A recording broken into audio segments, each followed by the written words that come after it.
Boys, code red, I repeat, code red. This past Tuesday, with the reset, Bungie made one of the easiest strikes in the game, the Nightfall Ordeal. Now, if you're unaware, the Nightfall Ordeal at 980 difficulty is one of, if not the best way to farm exotics, ascendant shards, and enhancement cores. For example, I have done this week's Nightfall Ordeal around 20 times, and from those 20 completions, I have gotten 11 exotics, 13 ascendant shards, and 50 enhancement prisms.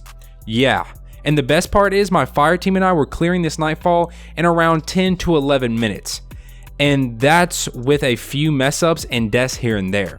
So today I'm going to be telling you the best way for you and your team to go about completing this Nightfall relatively quickly, because you have less than 24 hours before this method goes away. But before we do get started, if you are new, and only if you enjoy the videos, then be sure to subscribe. Also, I live stream daily over on twitch.tv/myfi with an underscore at the end, and tonight I will be farming this method. So if you have any questions or need help, then come on over. What are you waiting for? Okay, enough with the plugs, let's get into it. So in order to try and stay ahead of my comments section, yes, I know you and your fire team are world-class speedrunners, and you all were completing it in 69 seconds, but I don't care. Okay, none of us care. What'd you say? I just want to know what you said. What did you say? I don't care! First things first, the Nightfall this week is Tree of Probabilities, and because you are going to need to be running this on the Master 980 difficulty, then I should probably go over the modifiers that are on. Get it? I should probably go over the modifiers, and the Nightfall is called Tree of Probabilities. You know what? Whatever. We first have Air Superiority, which states flying units do more damage. Overload and Barrier, which is standard to Ordeal Nightfalls. Attrition, which is the big one here, it states regeneration is greatly impaired, defeating enemies may create wells of light. What this means is when you take damage, it will take you a fat minute to start regenerating that lost health. And the only way to speed it up without using any external help is by picking up these wells of light, which will jumpstart your health regeneration. Champions mod, which is complete BS because only Barrier and Overload champions are in this Nightfall. Then Equipment Lock and Match Game, which are also standards for Ordeals. Then there's one more, but it doesn't really matter, so we're not going to talk about it. Now on to team composition. You're mainly going to want Hunters and Warlocks. Sorry Titans, you can sit on the side and enjoy some of your crayons. I would recommend 2 Warlocks and 1 Hunter, but if you have 2 Hunters and 1 Warlock, then that's just fine. I feel like 3 Hunters would not work because of what I'll mention later, but 3 Warlocks will definitely work out. Now, for my Warlocks out there, I'm going to insist you run Middle Tree Dawnblade with Lunafactions. Well of Radiance is crucial here, along with Divine Protection. Well of Radiance makes one phasing the boss a breeze, and Divine Protection makes keeping you and your fire team alive while running past the adds in the Infinite Forest that much easier. If you're running a team of 3 Warlocks, then you can just have 1 Warlock run Bottom Tree Voidwalker for that big burst of damage on the boss thanks to Nova Bomb. Now for my Hunters out there, you can be a little bit more flexible, kind of, but there is one requirement. At least 1 Hunter, assuming you have more than 1 Hunter. If you only have 1, then what I'm about to say applies to that only Hunter. Must be running Bottom Tree NIGHTSTALKER. This is due to the fact that how useful Vanish and Smoke is when you and your fire team are traversing the Infinite Forest. Vanish and Smoke will allow the Hunter to throw a smoke bomb, which will make themselves and whoever else that is close by invisible. Also, not to mention Mobius Quiver being very useful for the final boss encounter, as rapidly hitting the boss with Shadow Shot will do massive amounts of damage. Now when I said more flexible, well, the only other option, if you already have 1 Bottom Tree NIGHTSTALKER, would be Bottom Tree Gunslinger with Celestial Nighthawk, strictly for that big boss damage at the end and in sticky situations where it will allow you to take down a barrier champion with just 1 goldie. Now onto the loadouts, and surprise surprise, you're going to want 2 players running Izanagi's Burden and 1 player running Divinity. For the 2 players running Izanagi's Burden in their kinetic slot, well, I would recommend a Void Pulse Rifle in their energy slot due to some enemies having Void Shields, and because Match Game is on, well, this makes breaking their shields a breeze, but also because Pulse Rifles can equip the anti-barrier ranger mod from the seasonal artifact, which you will indeed need. Then for their power weapon, well, I'm going Wendigo GL3 all day long. Now a lot of you may be thinking, but Wendigo isn't great for damage, and you would be right if you didn't have any stacks of explosive light. But the main reason you're using Wendigo is for its blinding ability. All the enemies in the Nightfall hit hard, and if you find yourself in a sticky situation, then panic firing a few shots in the direction of which you're getting shot from should blind the enemies just long enough for you to read position and regain some health. Now for the one player that lost the bet and ended up having to run Divinity in their energy slot, well, I would recommend throwing on Randy's throwing knife for your kinetic slot. Randy's is a great medium to long range weapon, which is where a majority of your fighting will take place, but also due to the fact that Randy's can equip the anti-barrier ranger mod, just like the Claws of the Wolf I just mentioned earlier. Then for the power weapon, I would say hands down Hammerhead is what you're going to want here for that void damage. As for arc damage, well, Divinity has got you covered. Now for some final touches, all players should be running Ammo Finder and Ammo Scavenger mods for their corresponding special and power weapons, as well as Special Ammo Finisher. Now on a side note, yes, Divinity does cause disruption, which eliminates the need for unstoppable mods. But if you want to go the extra mile, then having one of the Well of Radiance Warlocks run the Molten Overload mod from the Seasonal Artifact wouldn't hurt, as with this mod, their Solar Grenade now has the ability to disrupt Overload champions. Now onto the actual run itself, and if you become confused, then the background gameplay will correspond to what I'm talking about, so you can just watch what my team and I do. As soon as you spawn in, you and your team are going to immediately sparrow to the right, following the path on screen until you get to the right side of where the strike is telling you to go. From here, you are going to want to get up on the ledge and start looking for the barrier champion. From here, the Izanagi's users should have their ×4 shots ready to go, and the Divinity player should have began shooting at the champion. As soon as the white field around the champion becomes visible, the Izanagi players should both shoot at the same time, which when done correctly should immediately take the champion down. From here, clear ads until the strike objectives updates telling you to enter the Infinite Forest. At this point, it's a matter of ignoring ads and progressing through the forest. This is where the Warlock's Divine Protection and the Hunter's Vanish in Smoke start coming into play.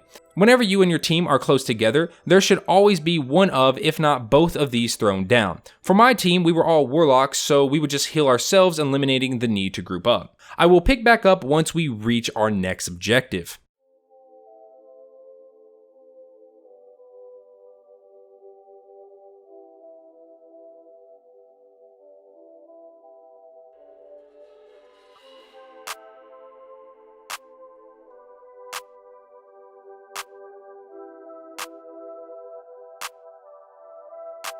Jokie got the sauce, bitch.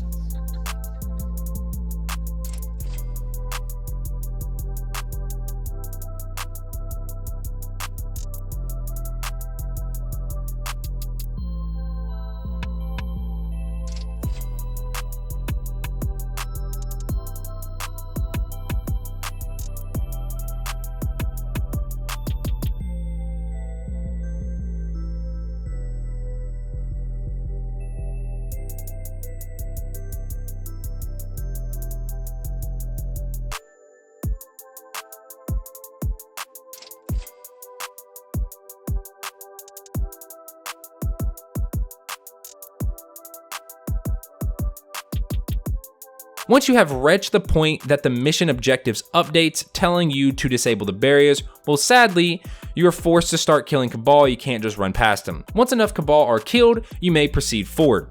Once you pass through the portal thingy and come out on the other end, all players should hang a right and jump on the cliff shown on screen.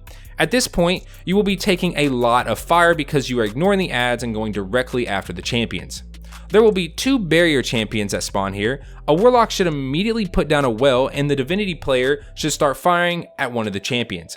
Because you are in a well and the champion is being hit by Divinity, then it is possible to one-shot the champion with a ×4 honed edge shot from an Izanagi's. If you're feeling ballsy, then an Empowering Rift can be used to one-shot a champion being hit by Divinity with Izanagi's, but I wouldn't risk it as the Well of Radiance also provides a shield on top of that damage boost, but hey, it's up to you. Once both champions are down, go ahead and continue right, ignoring all the ads. Jump across the pit and to the other side. At this point, you will run into a fight between Vex and Cabal. There are 2 barrier champions here. One champion is a Cabal, which is on the ground, and the other is a Vex, which will normally be up on a platform. Go ahead and focus fire with Divinity and Izzy on the Cabal champion. Once the Cabal champion is taken care of, you will normally be able to take out the Vex champion up top, but every now and then you will have to scale the platform to get a line of sight on it. Now from here, go ahead and clean up the ads using special ammo finisher just to make sure everyone is topped off and ready to go. Now, you and your fire team will make their way down the ramp, but before dropping down, stop and there will be another barrier champion. Hit him with the Divinity Izanagi's combo, and then hop back on your Sparrows and follow the path on screen. I'll pick back up once we have arrived at the final part.